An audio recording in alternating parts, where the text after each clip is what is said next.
आपणकर परिचय टिके देबे आज्ञा।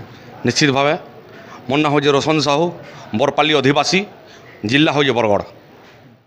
मुई सुरई देवता पारायण रे रावण भूमिका कंस भूमिका और महिषासुर भूमिका रे अवतीर्ण हेसी। किछि संलाप टिके हे पारबा आज्ञा। निश्चय ए रावण संलाप दौजे मुई।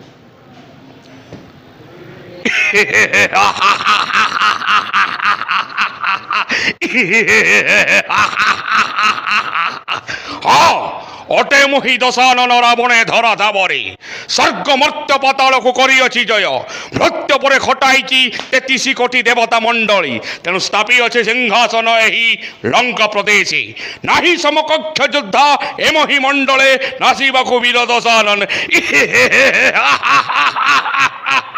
असामान्य जटाधारी राम। बहुत बहुत धन्यवाद आज्ञा। माँ सरस्वती देवींकर आशीर्वाद आपणकर उपरे थाऊ। आपण कला क्षेत्र में बहुत उन्नति करूँ। धन्यवाद आज्ञा। नमस्कार।